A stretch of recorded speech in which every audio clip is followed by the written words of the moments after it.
బేగంపేట హరిత ప్లాజాలో ఆషాఢమాస బోనాల జాతర మహోత్సవాలపై అన్ని శాఖల అధికారులతో సమీక్ష నిర్వహించారు మంత్రులు పొన్నం కొండా సురేఖ. సమావేశంలో రాష్ట్ర DGP Ravi Gupta, GHMC commissioner Amrapali, సిపిలు పాల్గొన్నారు. అన్ని శాఖల సమన్వయంతో జాతర ఉత్సవాలకు పగడ్బందీగా ఏర్పాట్లు చేయాలని ఆదేశించారు మంత్రులు. గతంలో కంటే ఈసారి బోనాల జాతరను ఘనంగా నిర్వహించేందుకు ప్రభుత్వం నిర్ణయం తీసుకున్నట్లు తెలిపారు. జాతరకు వచ్చే భక్తులకు ఎలాంటి ఇబ్బందులు లేకుండా చూడాలన్నారు మంత్రులు పొన్నం కొండా సురేఖ.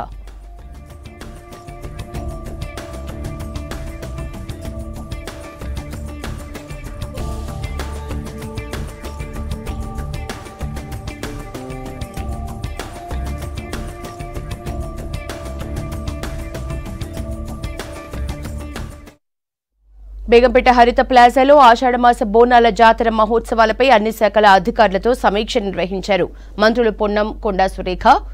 సమావేశంలో రాష్ట్ర DGP Ravi Gupta, GHMC commissioner Amrapali, సిపిలు పాల్గొన్నారు. అన్ని శాఖల సమన్వయంతో జాతర ఉత్సవాలకు పగడ్బందీగా ఏర్పాట్లు చేయాలని ఆదేశించారు మంత్రులు. గతంలో కంటే ఈసారి బోనాల జాతరను ఘనంగా నిర్వహించేందుకు ప్రభుత్వం నిర్ణయం తీసుకున్నట్లు తెలిపారు. జాతరకు వచ్చే భక్తులకు ఎలాంటి ఇబ్బందులు లేకుండా చూడాలన్నారు మంత్రులు పొన్నం కొండా సురేఖ.